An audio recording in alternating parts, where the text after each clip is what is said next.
हरे कृष्ण। आप सभी भक्तजनों का स्वागत है आज के सत्र में। तो सत्र का शुभारंभ हम पहले जगत गुरु श्री प्रभुपाद जी की आज की कोट के साथ करेंगे। आज है 18 सितंबर और आज के ही दिन प्रभुपाद जी ने तिथि 22 मतलब आज के दिन उनका संन्यास भी हुआ था। और आज भागवतम का प्राकट्य दिवस भी है। आप सभी भक्तजनों को हार्दिक शुभकामनाएं।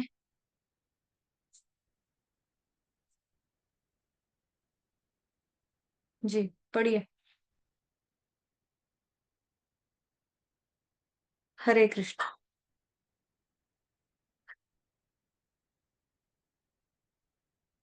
ठीक चलता रहेगा। मुझे प्रसन्नता है कि मेरे अनेक गंभीर शिष्य हैं जो इसे आगे बढ़ाएंगे।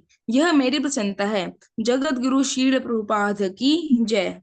एक बार फिर से पढ़िए, आपकी वॉइस ब्रेक होगी थी, एक लाइन नहीं आई थी। जी माता जी। यह देखकर मुझे प्रसन्नता है कि मेरे जाने के पश्चात भी सब कुछ ठीक चलता रहेगा। मुझे प्रसन्नता है कि मेरे अनेक गंभीर शिष्य हैं जो इसे आगे बढ़ाएंगे। यह मेरी प्रसन्नता है। जगत गुरु श्रील प्रभुपाद की जय। जय। जी प्रभु जी। श्रीमद् भगवत गीता वीत यथारूप। हरे कृष्ण श्रीमद् जी। भगवत गीता श्रीमद् श्रीमद् भगवत गीता यथारूप अध्याय 4 10वां श्लोक। वीतराग भय क्रोधा मन्मया मामुपाश्रितः बहवो ज्ञान तपसा पूता पूता मद्भावमागतः। अनुवाद। आसक्ति भय तथा क्रोध से मुक्त होकर मुझ में पूर्णतया तन्मय होकर और मेरी शरण में आकर बहुत से व्यक्ति भूतकाल में मेरे ज्ञान से पवित्र हो चुके हैं। इस प्रकार से उन सबों ने मेरे प्रति दिव्य प्रेम को प्राप्त किया है। तात्पर्य शिला प्रभुपाद द्वारा शील प्रभुपाद की जय। जैसा कि पहले कहा जा चुका है कि विषयों में आसक्ति व्यक्ति के लिए परम सत्य के स्वरूप को समझ पाना अत्यंत कठिन है। सामान्यतया जो लोग देहात्म बुद्धि में आसक्त होते हैं वे भौतिकतावाद में इतने लीन रहते हैं कि उनके लिए यह समझ पाना असंभव सा है कि परमात्मा व्यक्ति भी हो सकता है। ऐसे भौतिकतावादी व्यक्ति इसकी कल्पना तक नहीं कर पाते कि ऐसा भी दिव्य शरीर है जो नित्य तथा सच्चिदानंदमय है। भौतिकतावादी धारणा के अनुसार शरीर नाशवान, अज्ञानमय तथा अत्यंत दुखमय होता है। अतः जब लोगों को भगवान के साकार रूप के विषय में बताया जाता है तो उनके मन में शरीर की यही धारणा बनी रहती है। ऐसे भौतिकतावादी पुरुषों के लिए विराट भौतिक जगत का स्वरूप ही परम तत्व है। फलस्वरूप वे परमेश्वर को निराकार मानते हैं और भौतिकता में इतने तल्लीन रहते हैं कि भौतिक पदार्थ से मुक्ति के बाद भी अपना स्वरूप बनाए रखने के विचार से डरते हैं। जब उन्हें यह बताया जाता है कि आध्यात्मिक जीवन भी व्यक्तिगत तथा साकार होता है तो वे पुनः व्यक्ति बनने से भयभीत हो उठते हैं। फलतः वे निराकार शून्य में तदाकार होना पसंद करते हैं। समानतया वे जीवों की तुलना समुद्र के बुलबुलों से करते हैं जो टूटने पर समुद्र में ही लीन हो जाते हैं। पृथक व्यक्तित्व से रहित आध्यात्मिक जीवन की यही चरम सिद्धि है। यह जीवन की भयावह अवस्था है जो आध्यात्मिक जीवन के पूर्ण ज्ञान से रहित है। इसके अतिरिक्त ऐसे बहुत से मनुष्य हैं जो आध्यात्मिक जीवन को तनिक भी नहीं समझ पाते। अनेक वादों तथा दार्शनिक चिंतन की विविध विसंगतियों से परेशान होकर वे उब उठते हैं या क्रुद्ध हो जाते हैं और मूर्खतावश यह निष्कर्ष निकालते हैं कि परम कारण जैसा कुछ नहीं है। अतः प्रत्येक वस्तु अंततोगत्वा शून्य है। ऐसे लोग जीवन की रुग्ण अवस्था में होते हैं। कुछ लोग भौतिकता में इतने आसक्त रहते हैं कि वे आध्यात्मिक जीवन की ओर कोई ध्यान नहीं देते और कुछ लोग तो निराशावश सभी प्रकार के आध्यात्मिक चिंतनों से क्रुद्ध होकर प्रत्येक वस्तु पर अविश्वास करने लगते हैं। इस अंतिम कोटि के लोग किसी न किसी मादक वस्तु को सहारा लेते हैं और उनकी मति विभ्रम को कभी कभी आध्यात्मिक दृष्टि मान लिया जाता है। मनुष्य को भौतिक जगत के प्रति आसक्ति की तीनों अवस्थाओं से छुटकारा पाना होता है। ये है आध्यात्मिक जीवन की उपेक्षा, आध्यात्मिक साकार रूप का भय तथा जीवन की हताशा से उत्पन्न शून्यवाद की कल्पना। जीवन की इन तीन अवस्थाओं से छुटकारा पाने के लिए प्रामाणिक गुरु के निर्देशन में भगवान की शरण ग्रहण करना और भक्तिमय जीवन के नियम तथा विधि विधानों का पालन करना आवश्यक है। भक्तिमय जीवन की अंतिम अवस्था भाव या दिव्य ईश्वरीय प्रेम कहलाती है। भक्ति सामर सिंधु के वन वन पॉइंट पहले कैंटो के चौथे अध्याय के 15 और 16 वर्ष के अनुसार भक्ति का विज्ञान इस प्रकार है। आदौ श्रद्धा ततः साधु संघोध भजन क्रिया ततो नर्थ निवृत्ति स्यात् ततो निष्ठा रुचिस्ततः अथा अथा रुचिस्ततः अथासक्तिस्ततो भावस्ततः प्रेमाभ्युदश्यति साधकानामयं प्रेमणः प्रादुर्भावे भवेत् क्रमः। प्रारंभ में आत्म साक्षात्कार की सामान्य इच्छा होनी चाहिए। इससे मनुष्य ऐसे व्यक्तियों की संगति करने का प्रयास करता है जो आध्यात्मिक दृष्टि से उठे हुए हैं।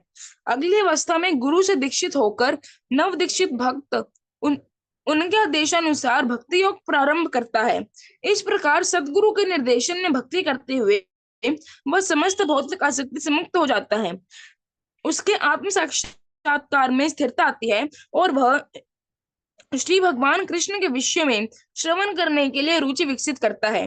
इस रुचि से आगे चलकर कृष्ण भावनामृत में आसक्ति उत्पन्न होती है, जो भाव में अथवा भगवत प्रेम के प्रथम सोपान में परिपक्व होती है। ईश्वर के प्रति प्रेम ही जीवन की सार्थकता है।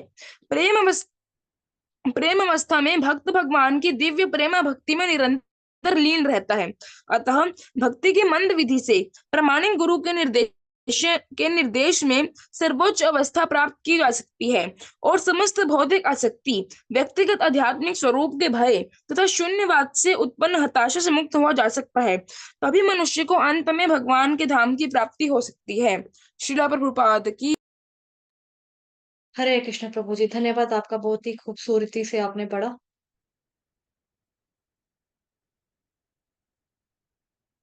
तो ये श्लोक भी काफी इंपॉर्टेंट है। वीत राग भय क्रोधा मन्मया मामुपाश्रितः बहवो ज्ञान तपसा पूता मद्भाव मागताः। आसक्ति भय तथा क्रोध से मुक्त होकर मुझ में पूरी तरह से तन्मय होकर तथा मेरी शरण में आकर बहुत से व्यक्ति भूतकाल में मेरे ज्ञान से पवित्र हो चुके हैं। इस प्रकार से उन सब ने मेरे प्रति दिव्य प्रेम को प्राप्त किया है। तो यहाँ पे तीन बातें हैं जिससे कि भगवान बता रहे हैं कि हमें फ्री होना है, यानी कि मुक्त होना है। पहला है वीत राग भय क्रोध। वीत वीत राग भय क्रोधा। वीत का मतलब क्या हुआ? फ्री होना, मुक्त होना। राग का मतलब आसक्ति, भय का मतलब डर, क्रोध का मतलब क्रोध से। तो हमें इन तीन चीजों से मुक्त होना है। एक आसक्ति, दूसरा है भय, तीसरा है क्रोध। वीत राग भय क्रोधा हो गए तीन। इन तीनों से व्यक्ति को आजाद होना होगा, मुक्त होना होगा। आसक्ति, आसक्ति किसको लेकर होती है? वर्तमान चीजों को लेकर हमें अटैचमेंट हो जाती है। किसी से भी अटैचमेंट हो सकती है, चीजों से भी आसक्ति हो सकती है। जैसे जैसे छोटे बच्चे भी होते हैं ना, उनको भी अगर कोई खिलौना मिलता है ना, तो उसको वो खिलौना इतना अच्छा लगता है, उसको पकड़ के ही सोता है, हक करके सोएगा। जैसे टैडी बियर आप ले लो, तो उसको क्या है, वर्तमान से अटैचमेंट हो जाती है कि ये खिलौना मेरा है। जैसे हम लोगों को मोबाइल से हो जाएगी, टैबलेट से हो जाएगी, लैपटॉप से हो जाएगी, या फिर किसी गाड़ी से हो जाएगी, घर से होती है किसी किसी को। जैसे कहते हैं ना, मैं होम सिक हूँ, मैं अपने घर के अलावा कहीं रह ही नहीं सकता, ऐसा। या फिर किसी किसी पर्सन को किसी पर्सन से अटैचमेंट हो जाती है, ये मेरा है, ये मेरा फ्रेंड है, ये मेरी फ्रेंड है, इस तरह से हो जाता है। तो वर्तमान यानी कि प्रेजेंट को लेकर आसक्ति होती है। वर्तमान में जो कुछ भी हमारे पास चीजें होती हैं, जो कुछ भी हमारी, चाहे प्रॉपर्टी है, चाहे लोग हैं हमारी जिंदगी में, फ्रेंड है, मम्मा है, पापा है, इनके प्रति हमारे आसक्ति होती है। और राग होता है, इनसे मतलब राग होता है ना, वीत राग, राग का मतलब वही होता है कि अटैचमेंट, इनसे हमारा राग होता है। और प्रेजेंट से, प्रेजेंट को लेकर होता है। दूसरा आता है भय, वीत राग भया क्रोधा। राग है ना, राग का हो गया शक्ति, भय का मतलब डर। डर जो होता है वो उनको फ्यूचर को लेकर होता है। जैसे मान लो कोई बच्चा है, वो पढ़ रहा है पढ़ रहा है पढ़ रहा है, फिर सोच रहा है अरे मैं पेपर में भूल गया तो मेरा क्या होगा, एग्जाम में लिखना भूल गया तो, मैं एग्जाम में जाऊंगा मेरा पेन टूट गया तो, मेरे पेन की इंक निकल गई तो, पेन की इंक लीक कर गई तो, अच्छा, पेपर दे भी दिया, फिर भी मैं फेल हो गया तो फिर क्या होगा? जैसे मेरी नौकरी चलेगी तो क्या होगा? आज मैं इस लड़की से कितना प्यार करता हूँ, ये लड़की मेरे को धोखा देगी तो फिर क्या होगा? लड़की सोच रही है मेरा हस्बैंड से मैं कितनी ज्यादा अटैचमेंट है मेरे को, इनको कुछ हो गया तो क्या होगा? अगर इनको कोई और लड़की पसंद आ गई फिर मेरा क्या होगा? है ना, होगा होगा होगा। तो जो डर, मतलब कि इसको क्या हो गया, फ्यूचर टेंस में ही होता ना डर, मतलब कि होगा होगा होगा। प्रेजेंट ये फ्यूचर में, आने वाले समय में, यानी भविष्य को लेकर हमारा क्या होगा? नौकरी चलेगी तो घर कैसे चलेगा? मम्मी पापा मर गए तो मैं कैसे सरवाइव करूंगा? मुझे कौन रोटी खिलाएगा बनाकर? इस तरह से मेरी शादी नहीं हुई तो घर में कोई मतलब औरत सोच रही है कि घर में, मतलब शादी नहीं अगर मेरी हुई तो मम्मी पापा भी नहीं रहेंगे सारी जिंदगी, फिर मेरे को कौन पालेगा? मेरी रक्षा कौन करेगा? आदमी सोच रहा है कि मेरी अगर शादी नहीं हुई तो कल को मेरी रसोई कैसे चलेगी, मेरे को रोटी कौन पका कर खिलाएगा? तो फ्यूचर को लेकर होता है ये सारा, भय रहता है। पूरे जगत के अंदर जो है ना, डर जो है वो छाया हुआ है। घर पाला जाता है, जो व्यक्ति इस भय के साथ ही पालता है कि कल पता नहीं मैं पाल पाऊंगा या नहीं पाल पाऊं, उसके लिए भी क्या, जिंदगी के साथ भी जिंदगी के बाद भी LIC इंश्योरेंस कंपनीज जो होती हैं वो पॉलिसियां निकालती हैं, अगर मैं कल नहीं रहूंगा तो इस तरह से मेरी फैमिली भूखी नहीं मरनी चाहिए, मेरे बच्चे खज्जल नहीं होने चाहिए, इनकी पढ़ाई एजुकेशन नहीं रुकनी चाहिए। तो डर, है ना। हर कंपनी के अंदर आजकल पंच कार्ड लगा होता है, जिसे कंपनी के अंदर आप जा सकते हो, तो कंपनी को भी डर है कि कोई ऐसा वैसा व्यक्ति अगर अंदर आ गया तो, जैसे एरोप्लेन में लोग जाते हैं सफर करते हैं तो प्लान ही हाईजैक कर लेते हैं उग्रवादी, तो एरोप्लेन के अंदर ऐसे उग्रवादी आ जाते हैं जब कभी, है ना, घुसपैठिए घुसाते हैं। तो ऑफिस के अंदर जो है, कोई ऐरा गैरा नथु खैरा ऐसा कोई बंदा ना आ जाए हमारे ऑफिस के अंदर जो इन्फॉर्मेशन लीक कर दे या अटैक कर दे हमारे आकर। जैसे किसी का ज्वेलरी का शोरूम है, वो नहीं चाहेंगे कि कोई ऐसा व्यक्ति अंदर आ जाए, है ना। तो अपने स्टाफ को वो मना करके रखते हैं कि कोई भी अगर कस्टमर आए आपको बोले कि ये आज मेरा बच्चा पास हुआ है, ये लो जी मिठाई का डिब्बा, खा लो थोड़ी सी मिठाई लेकर, आपने मिठाई खाई आप बेहोश हो गए, वो पूरी दुकान लेकर लूट के चला गया, है ना। तो कंपनीज के अंदर भी पंच कार्ड लगे होते हैं कि कंपनी के अंदर कोई हमारा आ ना जाए ऑफिस के अंदर। उनको भी, ऑफिस वालों को भी डर है कोई ऐसा व्यक्ति अंदर आ गया तो भय, डर। अगर रेड लाइट में लाइन क्रॉस होगी तो फिर डर। तो क्रोध, क्रोध का मतलब हुआ गुस्सा। क्रोध किसको लेकर होता है? क्रोध हमेशा होता है पास्ट की चीजों को लेकर, जो हमारा समय निकल चुका होता है ना। एक होता है भूतकाल, भविष्य काल, वर्तमान काल। वर्तमान किसका हो गया? राग, आसक्ति वाले का। भय किसका हो गया? भविष्य, फ्यूचर वाले का। क्रोधा किसका हो गया? पास्ट टेंस का, जो हमारे साथ बीत चुका है, उससे हम एक्सपीरियंस, हमें आता है ना, अनुभव करते हैं हम कुछ चीजें, पास्ट को लेकर हम क्रोधित हो जाते हैं।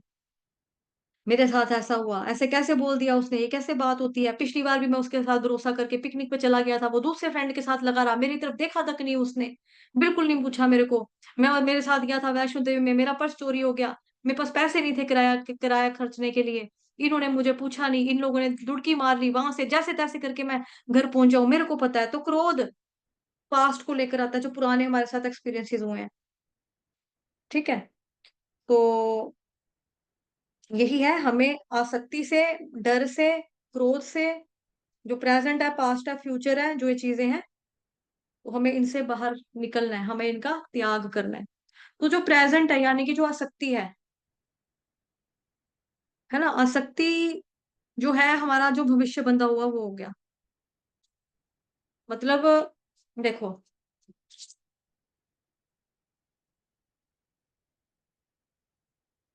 प्रेजेंट जो होता है, बेसिकली प्रेजेंट टेंस, कि हमें सत्वगुण में होना है, और सत्वगुण में आने के लिए जो हमें चीज बांधती है ना, वो चीज होती है आसक्ति। आपका जो भविष्य होता है वो होता है भविष्य, फ्यूचर, भय वाला, यानी कि वो होता है तमोगुण के अंदर।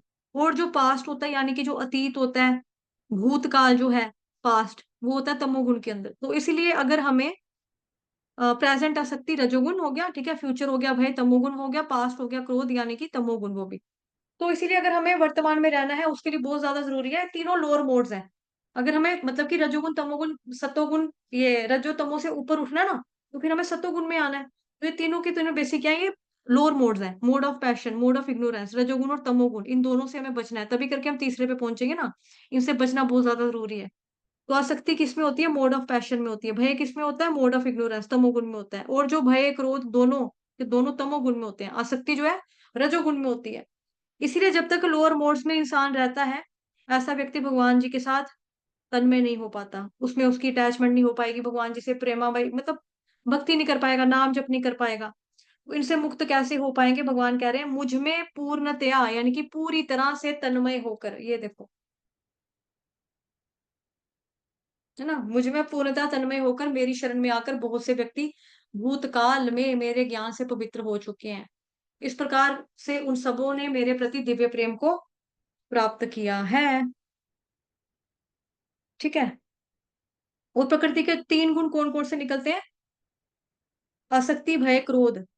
सो व्यक्ति मतलब बहुत से व्यक्ति जो होते हैं भूतकाल में मेरे ज्ञान से पवित्र हो चुके हैं, भगवान ये बता रहे हैं। तो ये पर्पस है ज्ञान का। ज्ञान का पर्पस है कि वो हमको पवित्र कर देता है। तो ज्ञान से अगर अपवित्रता आ रही है, जैसे स्कूल में कॉलेज में जो नॉलेज मिलती है हमको, उससे अपवित्रता बढ़ती है, विचारों में अपवित्रता बढ़ती है। लेकिन वास्तव में ज्ञान के द्वारा हमारी पवित्रता बढ़नी चाहिए। रीजन बीइंग होता क्या है कि gyan should lead to ultimately happiness. जितना ज्यादा कोई व्यक्ति शुद्ध होता जाएगा ना, उतना ज्यादा उसका आनंद भी बढ़ता जाएगा। जितना ज्यादा वो अशुद्ध रहेगा, उतना हैप्पीनेस, उतना आनंद उसका कम और अशुद्ध होने वाला है। और बड़ा लिमिटेड सा रहेगा, बड़ा छोटा सा रहेगा, मतलब थोड़ा सा बिल्कुल। लेकिन जितना ज्यादा हम पवित्र होते जाएंगे, उतनी ज्यादा हमारे अंदर आनंद की जो रेंज है, जो आनंद की लिमिट है, वो बड़ी होती जाती है। और फिर हम जिंदगी को अच्छे से जी पाते हैं। इसीलिए प्यूरिफिकेशन तो चाहिए चाहिए, लेकिन ये पवित्रता कहाँ से आती है? ज्ञान से आती है। कौन सा ज्ञान? भगवान वाला ज्ञान, भगवत ज्ञान, भगवान के बारे में जो ज्ञान है, जो भगवान की तन्मयता वाला ज्ञान है, भगवान जी की शरण में जाने वाला ज्ञान है, वो वाला ज्ञान। ठीक है, एक मिनट, कोई मैसेज आया है इस पे। आप लोगों को स्क्रीन दिख रही है? हरे कृष्णा, मेरी वॉइस आ रही है? चलो ठीक है। नोटिफिकेशन दिख रहा है कोई एंटीवायरस प्रोटेक्शन एक्सपायर्ड का? चलो छोड़ो फिर, कोई बात नहीं। इसको escape नहीं, करके भी नहीं आ रहा ये। हरे कृष्णा प्रभु जी, दिख रहा है? नहीं माता जी। अच्छा चलो ठीक है फिर, ठीक है। फिर मेरे से स्क्रीन दिख रही है, टेक्स्ट वाली पीडीएफ? जी माता जी। चलो ठीक है, मेरे यहाँ पे ना ब्लू कलर का एक पूरा छप गया है इधर। चलो कोई बात नहीं, मैं हाईलाइट वगैरह कुछ नहीं कर पाऊंगी, यानी बस हाईलाइट पहले से ही हो गया। तो ये पवित्रता ज्ञान से आती है, भगवान जी की शरण में जाने वाला ज्ञान।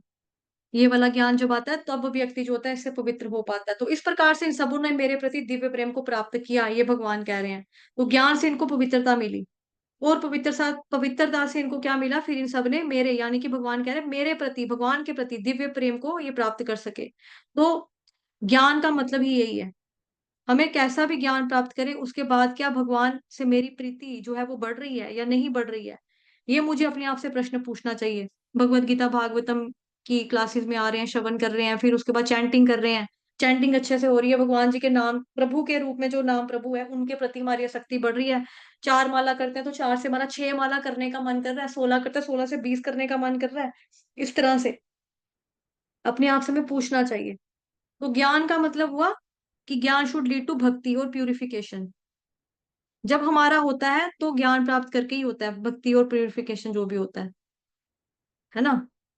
तो क्या भगवान जी से हमारा प्यार बढ़ रहा है, प्रेम बढ़ रहा है? तो इसीलिए आज कई सारी ऐसी योग पद्धतियां हैं या योग संस्थाएं हैं जो चल रही हैं और बहुत ज्यादा ज्ञान दे रही हैं। बड़े बड़े महात्मा जी हैं, बड़े बड़े प्रवचन दे रहे हैं। लेकिन क्या उस ज्ञान से भगवान के प्रति हमारी प्रीति बढ़ रही है या नहीं बढ़ रही है, ये जानना बहुत ज्यादा जरूरी है। इसीलिए भगवान यहाँ पर बता रहे हैं कि पास में जो कुछ भी हुआ है, इस ज्ञान को प्राप्त करके बड़े सारे लोग पवित्र हुए हैं और मेरे दिव्य प्रेम को प्राप्त किया है उन्होंने। तो इस तरह से, इस प्रकार सबों ने, कोई एक्सेप्शन नहीं है, सबों ने मेरे प्रति, भगवान कह रहे हैं सबों ने, सबने मेरे प्रति दिव्य प्रेम को प्राप्त किया है। लेकिन हमें क्या करना है? वीत राग भय क्रोध, इनसे वीत मुक्त होना है। आसक्ति से, भय से, क्रोध से मुक्त होना है। हरे कृष्णा।